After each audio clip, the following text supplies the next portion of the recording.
একজন লোক মুখে পানি নিয়ে বুঝে ফেলল কোথায় লুকিয়ে আছে সোনা।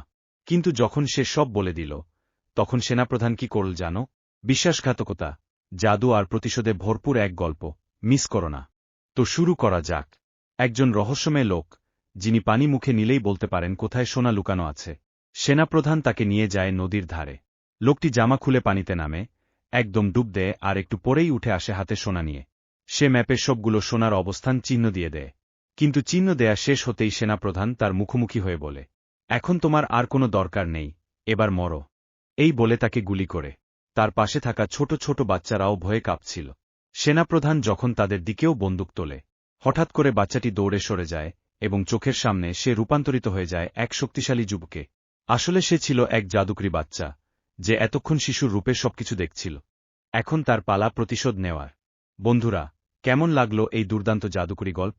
কমেন্ট করে জানাও তোমাদের মতামত।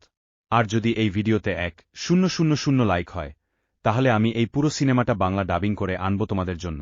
সাবস্ক্রাইব করতে ভুলো না, কারণ সামনে আসছে আরও দারুণ সব গল্প।